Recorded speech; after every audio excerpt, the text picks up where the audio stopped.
আল্লাহর হাবিব ডাক দিয়ে বলতেছে, উম্মত রে, কবর থেকে তাড়াহুড়া করে চলে আসবা না।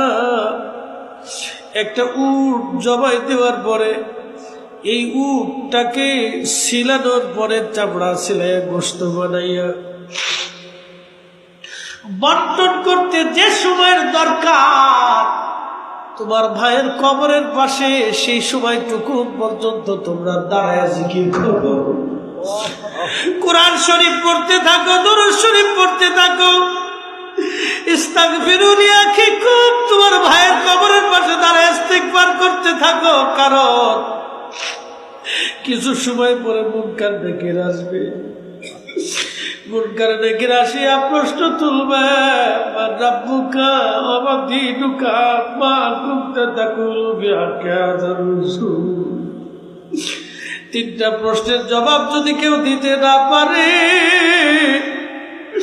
তার কবরের জিন্দেগি বড় কঠিন,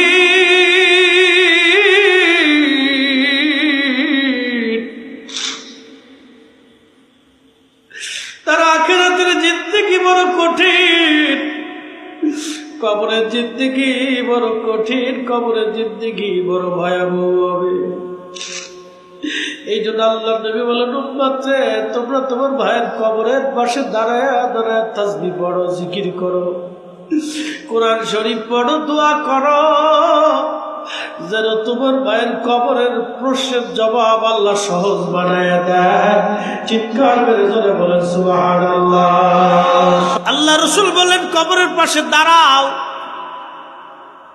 নাহাইতুকুম আন জিয়ারাতিল কুবুর, কবর জিয়ারত আগে আমি নিষেধ করতাম, ফাজুরুহা, এখন আর নিষেধ করি না, তোমরা কবরের পাশে যাও, জিয়ারত করো, জিয়ারত করো, কবরের পাশে দাঁড়াও। কবরের পাশে দাঁড়াইলে তোমার দুইটা লাভ হবে, একটা আখিরাতের কথা মনে হবে, 2 নম্বর তোমার দিল পাথরের মতো যদি শক্ত হয়, কবরস্থানে কবরের পাশে দাঁড়াইলে মোমের মতো নরম হয়ে যাবে। একবার জোরে বলা যাবে কি সুবহানাল্লাহ।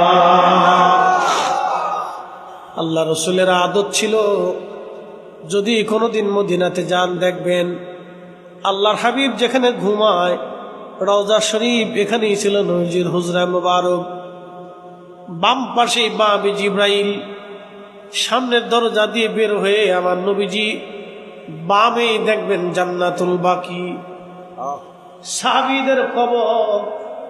আহা, নবীজি তাহাজ্জুদের সময় হেঁটে হেঁটে চলে যায়।